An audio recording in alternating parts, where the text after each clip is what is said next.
à nouveau vétérinaire. Nous sommes à côté d'Ilaf, près d'Antananarive, dans le cabinet qui s'appelle VIP pour Very Important Pet. Et je suis en compagnie de Dr Zouar et Dr Monedas. À côté de moi, bonjour. Bonjour monsieur, bonjour tout le monde. Comment ça va? Ça va bien, ça va bien. Dis-moi, Dr Zouar, est-ce que tu peux nous parler un petit peu de cet endroit? Depuis combien de temps ça existe? En fait, on est un cabinet assez jeune parce qu'on a ouvert le 30 mai de cette année. Nous prodiguons divers services, comme la consultation, les conseils. On a aussi un toilettage. On assure aussi des services funéraires et diverses chirurgie des animaux de compagnie notamment, mais aussi des chirurgies des animaux de rente.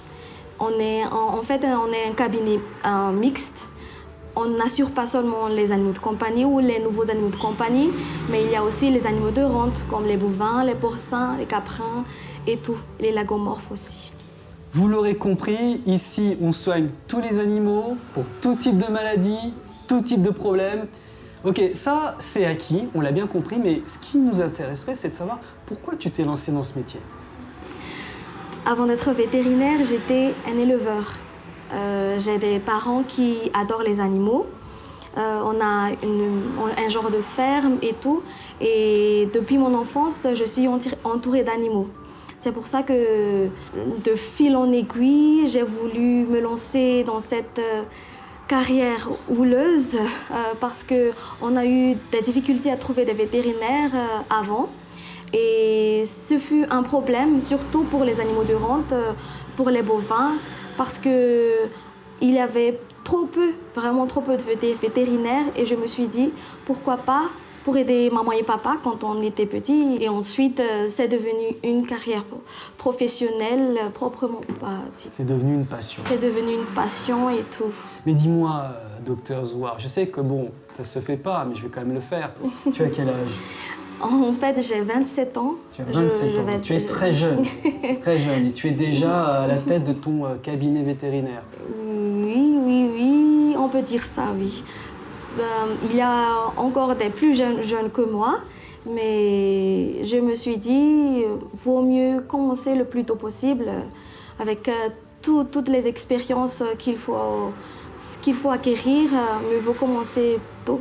D'accord. Explique-nous un petit peu à nos téléspectateurs comment on fait pour devenir vétérinaire à Madagascar. Quel cursus il faut suivre? Pour devenir vétérinaire à Madagascar, il faut aller à la faculté de médecine d'Antananarive.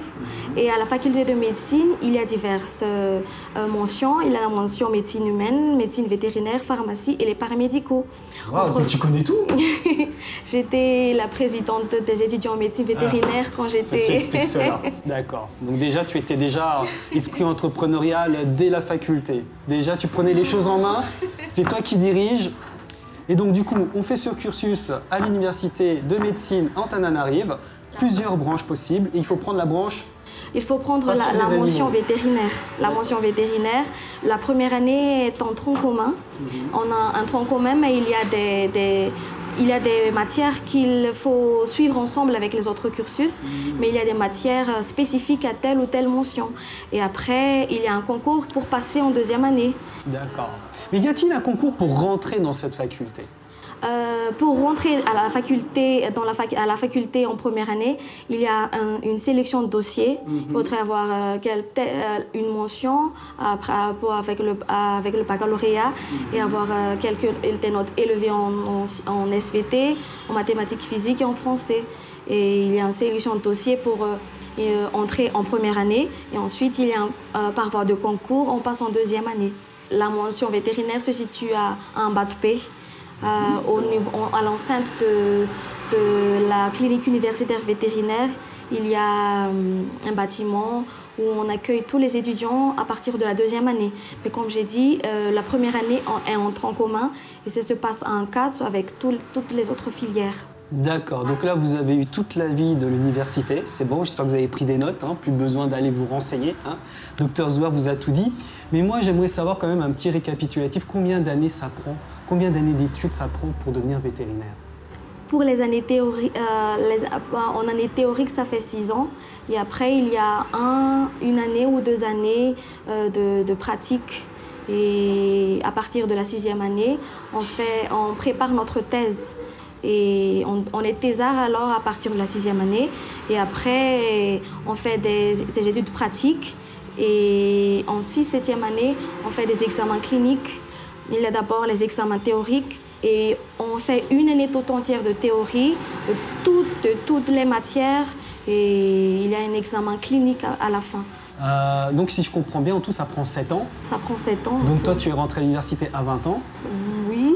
Ah, tu vois, je suis, hein. Et donc, tu as eu, après ces 7 ans, ton diplôme, Oui. toute contente. Et dis-moi, tu as décidé d'ouvrir ce cabinet ici. Parle-nous un petit peu de ce quartier, parce que c'est important quand même que les gens qui nous regardent et qui sont à Madagascar puissent te situer, parce que s'ils veulent venir te rendre visite, il faut qu'ils puissent trouver. Parle-nous un petit peu de ton quartier. Pourquoi aussi tu as choisi ici? Parce que c'est un peu près de chez moi. J'habite à Nameana. Saputsnameana, c'est à 2 kilomètres d'ici. Et c'est un endroit où il n'y a pas vraiment beaucoup de cabinets vétérinaires mixtes. C'est pour ça qu'on a choisi d'ouvrir à cet endroit précis. C'est plus ou moins visible et c'est plus ou moins à la portée de tous.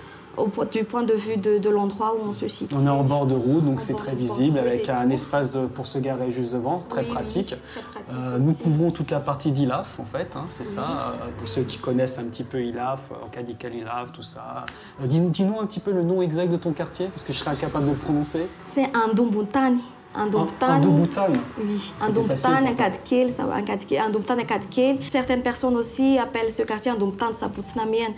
Quand on situe les personnes qui veulent trouver le cabinet, un Ndombutani, un Kadkel, Saputsnamien.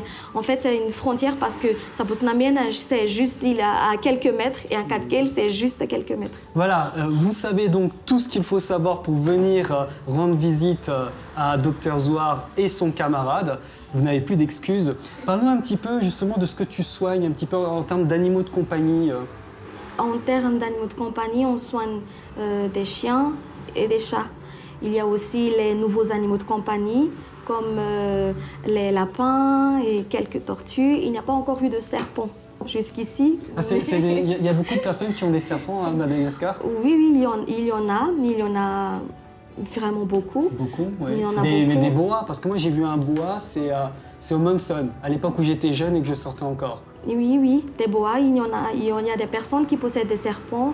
Il y en a de plus en plus maintenant. Mais c'est-à-dire, c'est autorisé d'avoir des boas à Madagascar ou c'est bon, on dit pas. C'est bon, Dis pas. on dit pas vraiment, mais il y en C'est a qui un animal sauvage quand même, non? Oui, c'est un animal sauvage, mais il y a aussi des serpents communs et tout ça. C'est dangereux un boa.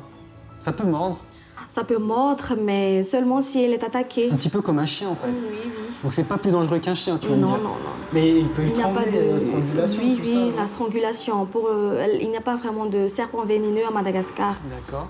mais... Il y a quoi comme espèce très venimeuse à Madagascar? Elle fait cours de biologie. Il y a des scorpions, moi j'en ai vu un jour, un scorpion. Oui, oui, il y a des scorpions à Madagascar, il y a beaucoup de scorpions à Les Madagascar. scorpions sont mortels ou juste ils font mal? Oui, et puis- les venins de scorpion, c'est mortel, mais pour les serpents, il n'y a pas vraiment de serpents qui ont des venins mortels, sauf ceux qui sont introduits clandestinement, ça je ne sais pas. Est-ce qu'on t'a déjà apporté un caméléon? Pas encore. Parce qu'il y a des caméléons, il y en a plein Oui, partout. Il y en a plein. Même, Il y a même dans les vraiment- jardins, on oui, trouve des caméléons. Et personne ne t'a jamais apporté de caméléon. Pas encore. D'accord. Tu saurais soigner un caméléon? Peut-être. Ça serait une grande première. Tu m'as dit les nouveaux animaux de compagnie, par exemple, c'est quoi? Ce qu'on appelle les NAC. Hein. Oui, oui, comme les tortues, comme j'ai dit, les lapins, les hamsters. Est-ce que j'ai déjà dit serpent? Oui, on en a longuement parlé il y a 2 minutes. C'est à Madagascar, ce sont les plus répandus, les lapins et les hamsters. Et les tortues, genre tortues étoilées, c'est ça? Ça, c'est interdit de C'est ça, c'est ce que d'avoir tu n'es pas tombé dans mon piège. J'allais dire, mais quand même, interdit. c'est effectivement interdit d'avoir des tortues étoilées, d'accord. Et au niveau des animaux plus conventionnels, j'imagine tu as les chiens, Oui. les chats. Et quels sont les problèmes les plus courants que tu vois? L'hyperparasitisme, c'est vraiment presque tous les jours, il y a des chiens et des chats qui sont hyperparasités. Pour les gens du peuple comme moi et ceux qui nous regardent, c'est quoi l'hyperparasitisme? En fait, l'hyperparasitisme, c'est vraiment hyper et parasitisme. Hyperparasitisme interne, comme interne ou externe. Ah, les vers en fait. Oui, il y a les vers. Les vers, les chiens ou les chats, ils ont beaucoup trop de vers dans leur organisme. D'accord. Oui, normalement, on doit vermifuger ces animaux avec un calendrier bien précis, bien défini. Tous les 3 mois, je crois, pour les adultes, plus ou moins. Plus ou moins. On doit les vermifuger à partir de 15 jours d'âge, et après, tous les 15 jours jusqu'à 3 mois, et à partir de 3 mois, tous les mois jusqu'à 6 mois, et à partir de 6 mois, tous les 3 mois jusqu'à 1 an. Voilà. Et après, il y a un calendrier spécifique à tel ou à tel animal parce qu'on ne peut pas vermifuger un chien qui vit en appartement, dans un balcon. De la même manière qu'un chien qui est libre et qui peut manger toutes sortes de choses qui contiendraient justement ces larves de parasites. Oui, alors, tu peux dire à nos spectateurs, rapidement, hein, juste pour qu'ils aient une idée, ceux qui ont un animal, quels sont les symptômes qui permettent de comprendre que le chien est parasité en intérieur? D'accord. Ils ont un poil terne. Il y a aussi les gencives. C'est vraiment tout blanc. Tout blanc. Et après aussi, ils sont trop maigres. Ils sont maigres, ils mangent beaucoup, mais ils ne grossissent pas vraiment comme on le souhaite. Ce sont les 3 signes les plus distinctifs. Oui. Désolée. Donc je récapitule hein, pour nos spectateurs. Si votre chien a le poil terne, si votre chien a les gencives blanches, et si votre chien ne prend pas de poids malgré le fait qu'il mange beaucoup, là, ça doit vous alerter et vous devez vous dire « j'ai raté quelque chose ». Amenez-le immédiatement chez un vétérinaire et pourquoi pas chez Dr Zouar, à côté d'Ilaf, dans ce super quartier au nom imprononçable. Et là, qu'est-ce qu'on fait à ce moment-là? On lui donne des vermifuges. Il y a beaucoup de choses qu'on peut faire. Cela dépend de l'état de l'animal. Cela dépend s'il est vraiment faible ou s'il a encore de l'énergie. Mais il faut consulter le vétérinaire et c'est lui ou elle qui dit quoi ou quoi faire. Cela dépend vraiment de l'état de l'animal. Parce qu'un vermifuge, ça affaiblit un peu au moment, parce qu'il y a les vers qui meurent ou qui libèrent des toxines aussi. Et c'est le vétérinaire qui dit quoi faire, quelle dose prendre. Qu'il faut répartir la dose ou lui donner quelque chose, d'abord pour lui donner un peu d'énergie avant de faire quoi que ce soit. Mais le vermifuge, il faut le faire, il faut vraiment le faire parce que cela assure vraiment 50% la santé du chien ou du chat.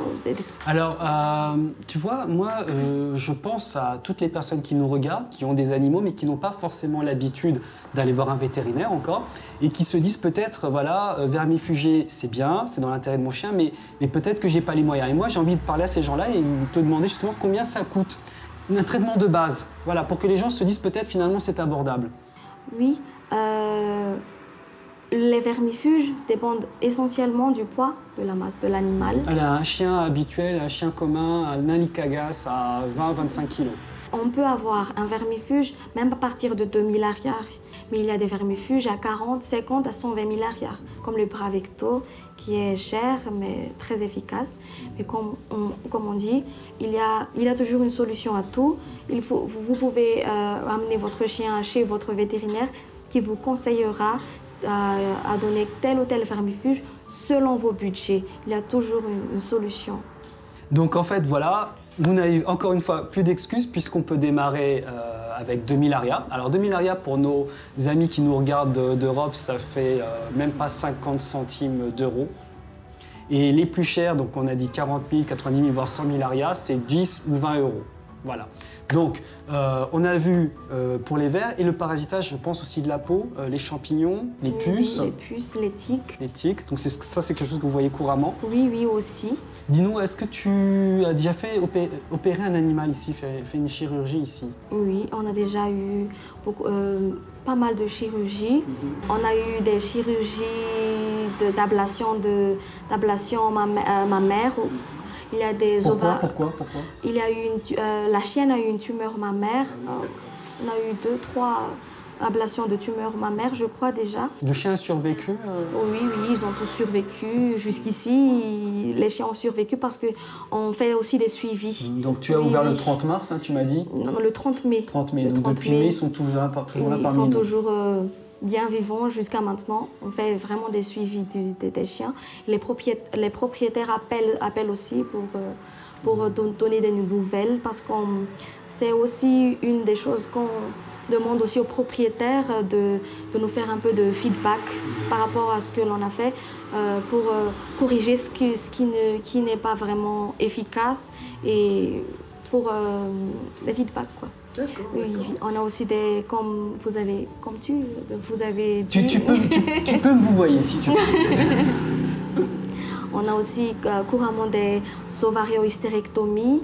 C'est quoi ça? Ah, c'est le... Oui, je sais, c'est les trucs des femmes. Stérilisation. Voilà, c'est ça. Et beaucoup de stérilisation de chats et de chiens mâles. La castration des chiens et des chats. Oui, on a eu aussi une seule castration de lapin. Oui. Surtout que ça se reproduit vite. Oui. Donc il faut y aller rapidement. Oui. Et dis-moi, pour nos dernières questions avant qu'on passe à la pratique, combien coûte une consultation basique? Voilà, je ramène mon chien, je dis il a un problème, combien ça va me coûter? Je ne peux pas dire. Tu peux pas dire? Je peux pas dire. Tu peux donner un ordre de grandeur quand même pour savoir si nos spectateurs peuvent se le permettre ou pas? Pour notre cabinet, on peut dire à partir de 10 à 25 000 arrières. D'accord. Oui. Voilà. Donc vous voyez, c'est finalement pas si élevé que ça. Et il est peut-être temps aussi, si vous avez la nécessité, d'emmener votre chien ou votre chat chez le vétérinaire. Dis-moi, docteur Zouar, est-ce qu'on peut passer un petit peu à la pratique? Parce que là, on discute. Et j'aimerais voir quelque chose sur la table là-bas. C'est possible? C'est possible. Allez, on y va.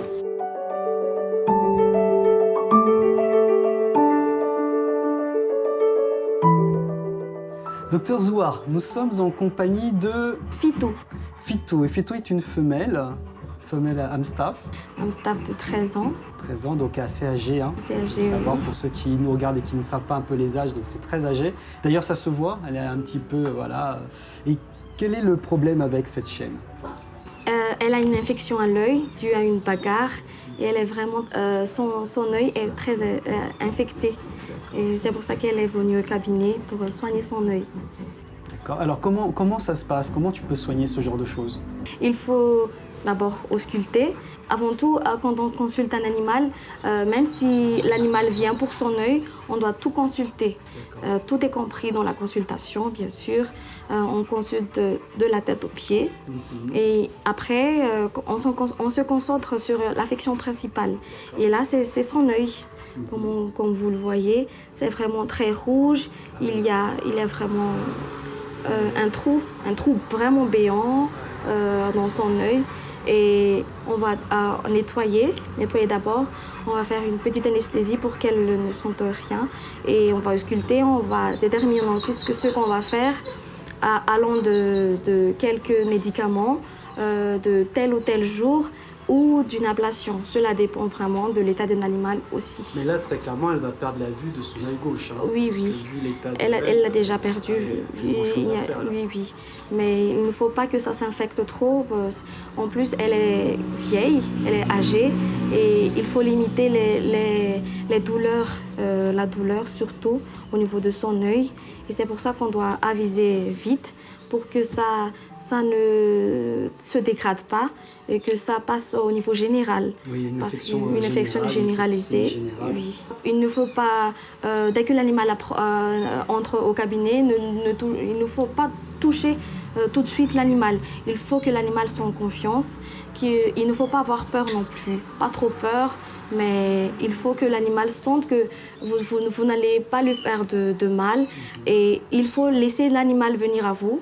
Si l'animal vient à vous, vous pouvez commencer. On ne touche pas un animal craintif qui a la queue entre ses jambes et tout. Il faut que l'animal soit à l'aise. Il faut qu'il soit en confiance et on le caresse. Après, quand il vient à vous, on le caresse d'abord et qu'il se sente en confiance.